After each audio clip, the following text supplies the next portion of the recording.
Bom dia. Bom dia, tudo bom? Ações e mais ações hoje, né? Duas, né? Satélites e Alan Turing, não é isso? Isso aí, isso aí. As duas são interessantes para nós, né? Porque a primeira é engraçado. Os caras dessa organização criminosa, eles de vez em quando são aliviados. Eles ficam, olha, Humberto Costa, pô, o pedido de inquérito foi arquivado, a denúncia contra ele foi arquivada. Depois, logo depois, capumba! Pegaram o operador dele, levaram para a cadeia. É fantástico, né? Não termina, né? É um negócio. Não, Os caras. esperemos que É, seja só o começo, né? É interessante, essa operação de hoje é importante, sem piada, exatamente porque é a primeira decorrente das delações da Odebrecht, né? Quer dizer, eles já usaram os termos da delação, depois que eles foram homologados em janeiro, já usaram para fornecer subsídios para essa operação de hoje. Isso é importante. Mas é importante. Mostra que, apesar de toda a saraivada, de todo o bombardeio em cima da Lava Jato, ela continua trabalhando. E isso que é, de fato, é isso que é importante. Em Brasília começou, é a sétima fase já, a coisa está crescendo. A gente destacou o fato de que o Waldir Raupp, que provocou toda essa onda, essa reação do Congresso Nacional inteirinho contra as investigações, contra a PGR, contra o STF, porque a segunda turma havia acolhido a denúncia contra ele por dinheiro no Caixa 1. Ele falou, não, dinheiro no Caixa 1 não é propina, como é que é esse negócio? Se foi autorizado pela Justiça, então não pode ser propina de jeito nenhum, essas contas já foram o cacete. Agora a PGR e o STF estão investigando exatamente a origem e o destino dessa propina, né? Os políticos continuam tentando escapar por meios escusos, seja através de criação de legislações que os anistiem de crimes, como crime de Caixa 2. O Lula fazendo aquela pataquada no fim de semana na Paraíba, né? Propaganda ilegal, inclusive, campanha eleitoral ilegal, evento eleitoral ilegal. Com a lista Janot inteirinha, né? A lista Janot estava, metade da lista Janot estava lá com ele.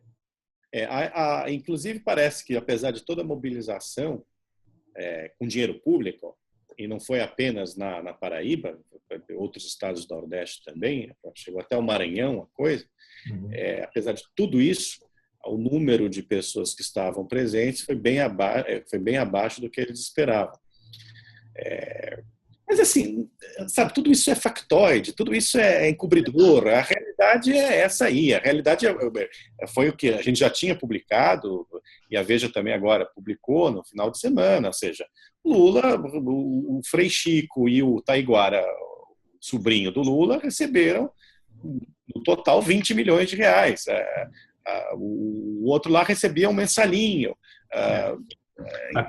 O saldo da conta corrente do Lula era de 23 milhões, tem mais 12 milhões foram pagos no terreno do Instituto Lula, segundo a própria Constituição do Odebrecht. Outros milhões estavam em nome do Instituto, provavelmente dinheiro para as palestras, que configuram um claro caso de tráfico de influência internacional. E eu acho que tinham que acusá-lo também de corrupção ativa, porque ele colocou o Lula colocou o operador dele, que era o marqueteiro João Santana, para fazer campanhas em 6 países. Isso é corrupção ativa, ele corrompeu fora do Brasil, em benefício da Odebrecht com dinheiro do BNDES. Então, como você disse, é tudo um subterfúgio que vai, nesta sexta-feira, ele promete aumentar o tom da campanha contra a Lava Jato, ele vai reunir o PT inteirinho, junto com os advogados dele, para montar essa farsa, esse protesto farsa contra a Lava Jato.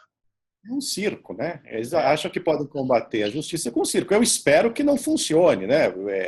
Porque não faz o menor sentido. É, Isso sim é um atentado ao Estado de Direito, né? é, Você, através desse tipo de malandragem política, é. politicalha, escrota, né? Você tentar ferir a justiça e tentar deter a ação da justiça. Claro. A imprensa muito contente com a possibilidade de atacar a PF agora, né? Com esse negócio da carne fraca.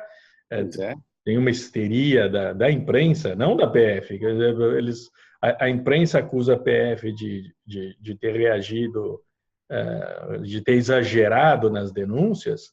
Agora, é o que acontece em todo lugar do mundo e o que acontece sempre, né? Você vê se um cara envenena 8 frascos de Tilenol, você tem que retirar todo o Tilenol do mercado. Se você tem uma peça com defeito num automóvel, você tem que fazer o recall de todos os automóveis. É óbvio que são operações que se baseiam. Não é que toda a carne esteja contaminada. Ninguém Não, jamais.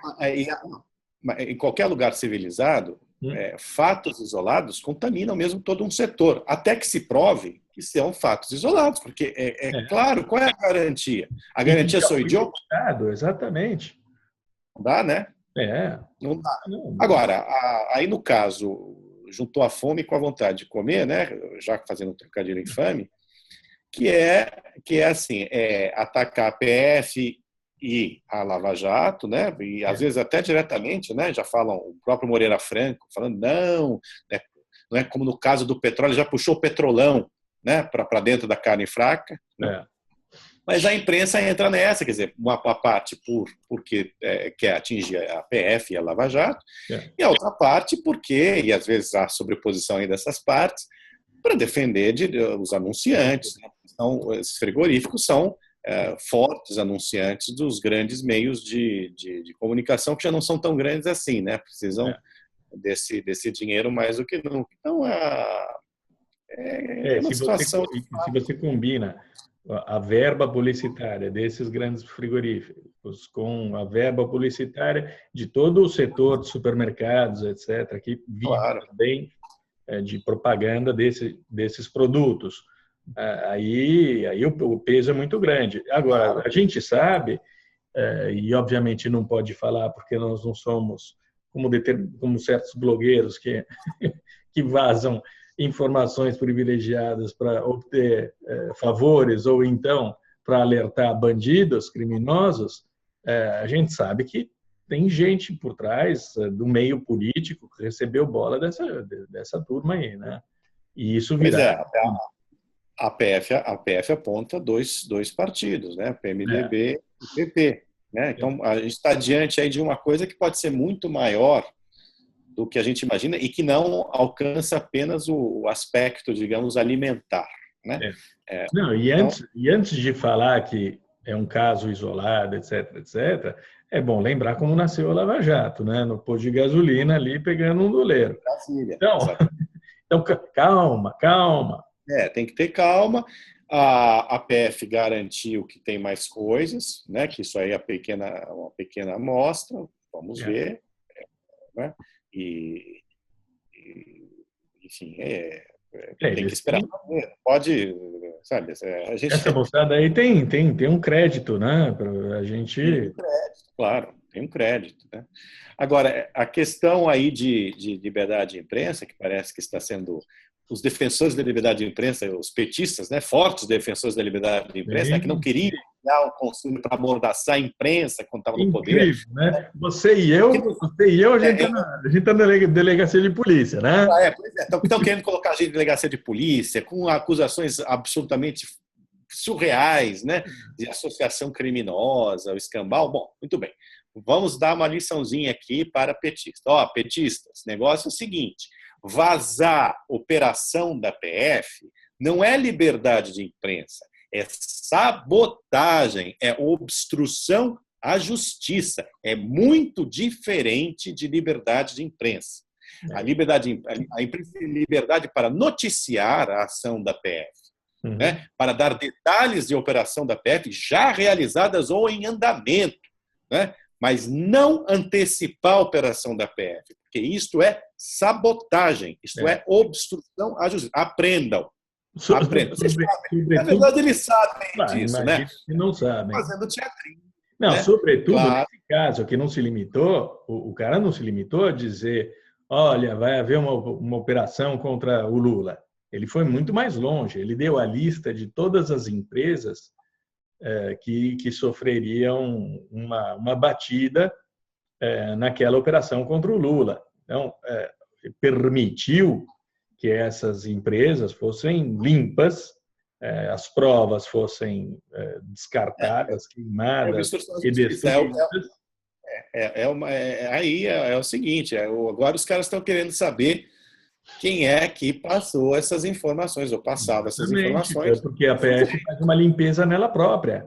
Claro, é autolimpeza. A PF tem de saber, porque é claro que há um agente na PF que vaza esse tipo de informação, não se sabe se por dinheiro ou por partidarismo, mas há uma pessoa que vazou essas informações. E o fato é que ele tem de ser pego, tem de ser preso. Ou alguém que teve acesso a essas informações da PF, mas que não faz parte da PF, mas que teve acesso de alguma maneira, né?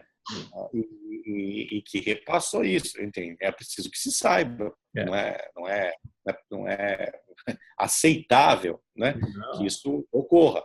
Não, é absolutamente inaceitável. Eu converso com o PF, jamais um policial jamais pensaria em me dizer vai haver uma operação amanhã, nós vamos atrás deste alvo, a gente vai dar uma batida nesta empresa a tal hora. Jamais, é impensável isso, impensável. Mesmo que isso fosse mais ou menos de domínio público, as pessoas não... A expectativa em relação às batidas contra o Lula estavam aí, mas não data, hora, local. Daí é bandidagem pura, você está protegendo o bandido. Então, essa confusão toda no Brasil entre o que é liberdade de imprensa, o que não é, o que é justiça, o que não é, o que é caixa 2, o que é caixa 1, o que é crime, o que é propina, o que não é. É inacreditável que a gente não saiba ainda o que, no final das contas, a gente não sabe o que é errado e o que é certo, e o que é certo, né? A gente fica enfiando cabeça de porco em salsicha, né? E dizendo que tá tudo bem, né? E não é isso não é assim não, né? Não é. Não é, e isso até que haja uma apuração final sobre todos esses assuntos, é claro que as pessoas não podem ficar tranquilas, não podem comer tranquilas. É inacreditável, né? A gente sabe que corre o risco, saindo no Brasil, de levar uma bala na cabeça. Agora, comer um filé com risco de salmonela, uma asa de frango, é bastante desesperador, né? Não, sobretudo quando não é causado por uma negligência de um supermercado, não, é um esquema. Não, você sabe que eu até tentei procurar na legislação da União Europeia e não achei, porque um desses frigoríficos disse que a carne que foi exportada para a Europa, né, que continha salmonela, um tipo de salmonela, e que esse tipo de salmonela, segundo o frigorífico, a União Europeia aceitaria um determinado nível desse tipo de salmonela, em carne in natura. Uhum. Muito bem, aí se você cozinha a carne, não sei o que, você mata a salmonela. Agora eu me pergunto o seguinte, e se essa carne fosse parar num prato de um francês que pediu um tartar? Um tartar com carne brasileira não pode. Então, assim, como é que é? Vai com aviso, essa carne não pode fazer tartar? É estranho, né? Estranho. Não é uma boa também, não é um bom sinal de qualidade você dizer, não, tinha salmonela mesmo, mas eles aceitavam isso.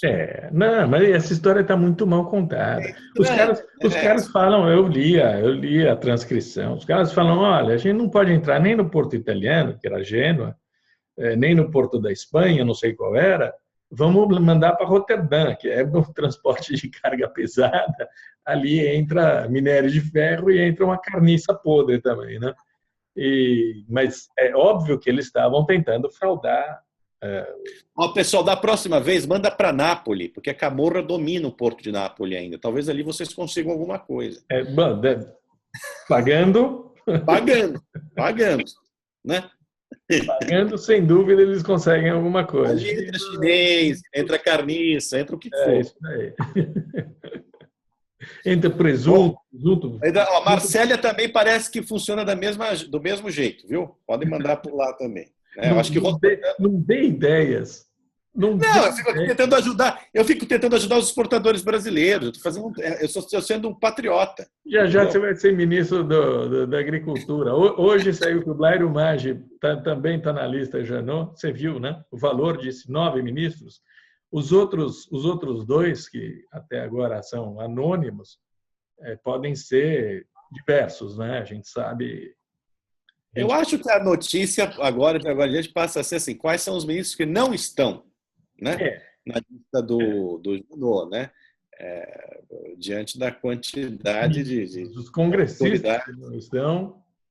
O quê? Congressistas que não estão na lista. Bom. Petista que não está na lista, eu acho que não sobrou um. Não sobrou um. Pensando bem, acho que não. Da cúpula do partido, eu acho que vão cair todos. Você sabe que ontem eu assisti ao debate dos candidatos a presidente da França, né?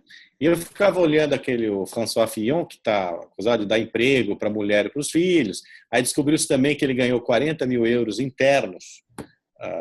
O sujeito, basicamente, ele vive de favores, né? Mas eu olhava aqui e falava, meu Deus, mas as dimensões, né, os valores envolvidos, né, ainda assim, são tão menores. E eles ficam falando de moralização da vida pública. Claro que tem que moralizar, não pode receber nada. Não, mas você tem razão. Um Fillon não se compara a um Taiguara. Não se compara ao Taiguara, você entendeu? Eu olho e falo, meu Deus do céu, né? Isso é uma diferença. Não pode dizer que não é uma diferença. Lógico que é. Uma diferença de escala, exatamente. Uma diferença de escala, e diferença de escala faz diferença. Faz diferença. É isso mesmo, né? É o 1%, né? Está todo mundo ali. 1% da carne exportada era contaminada. 1%! 1% é o que o PT cobrava de propina em todos os contratos da Petrobras. Então, é pouca coisa? Cáspita. 1%, moça. E você tem um chefe de fiscalização, pela qual era o cargo do tal Daniel Gonçalves Filho, conversava com o atual ministro da Justiça, então deputado, né? Assim, o cara chamava o sujeito, Daniel, o Osmar Serralho, de o grande chefe, dizendo assim, precisa resolver um problema naquele frigorífico lá de Iporã. Como assim, senhor? E o sujeito continua no Ministério da Justiça? Não pode.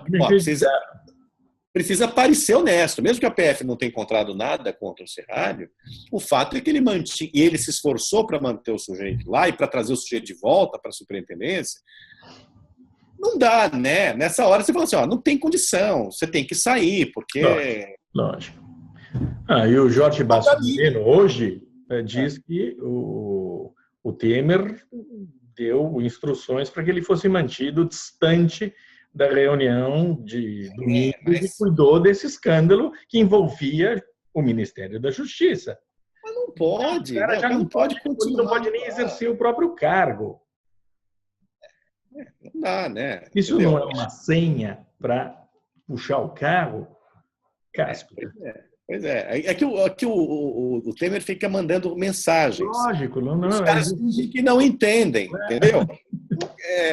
Então fica esse lenga-lenga aí, né? Todo dia ele manda uma mensagem pro Eliseu Padilha, manda outra mensagem daí ele arruma o foro privilegiado para o Moreira Franco. Ontem a tarde, Andréa Sadi disse que ele se reuniu com o Fernando Henrique Cardoso e logo depois foi se reunir com o Maris, o ministro da Justiça ideal para ele e advogado de grandes empreiteiras. E daí ele se encontra com o José Yunes no restaurante, junto com Hélio Gaspari. É uma farra, né? É uma farra. É uma farra. É uma farra. Olha, saiu uma. Onde é que foi que saiu? Eu não me lembro mais. Desculpem não citar a fonte, porque eu realmente não me lembro. Mas saiu que o dado curioso nesse almoço aí no Tambuí é que parece que foi pago pelo Faustão. É. O Faustão pagou, estava lá também. Então é um negócio. O dinheiro dele é ganho honestamente. Então, incrível. Não, ele ganhou honestamente, mas eu acho que é curioso, porque surge o nome do Faustão, surge o nome do Zé Rio, surge o nome do Temer, mas o nome do jornalista ninguém dá. De jeito nenhum, de jeito nenhum. A gente deu. A gente deu, né? Enfim, quando eu encontrei o Temer, eu pus lá. O antagonista encontrou o Temer, o que o Temer falou, né? Aqui não tem fada sininho, né? Não tem fada sininho, e não tem esses encontros também com o cara que admitiu ter recebido dinheiro, envelope misterioso. Eu acho que jornalista, atenção, em nome do Eliseu Padilha, junto com o presidente da República.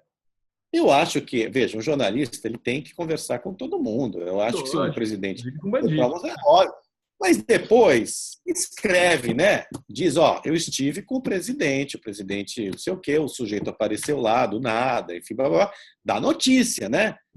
O presidente me disse isso, isso e aquilo, né? Não é que, sabe, não dá. Olha, jornalista tem que dar notícia, não tem que esconder notícia. Eu acho que e não pode vazar, Não pode vazar, não pode.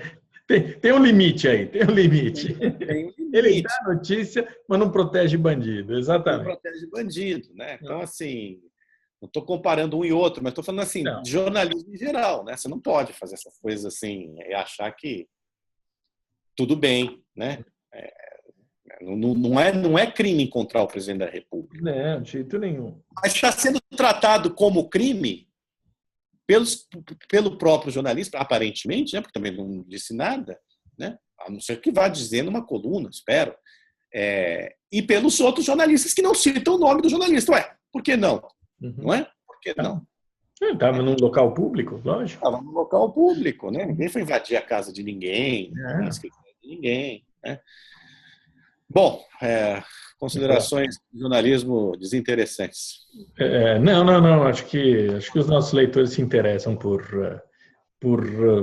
que está por trás do jornalismo, sobretudo em casos como desse blogueiro aí. Bom, Abração. Abraço, tchau. Tchau.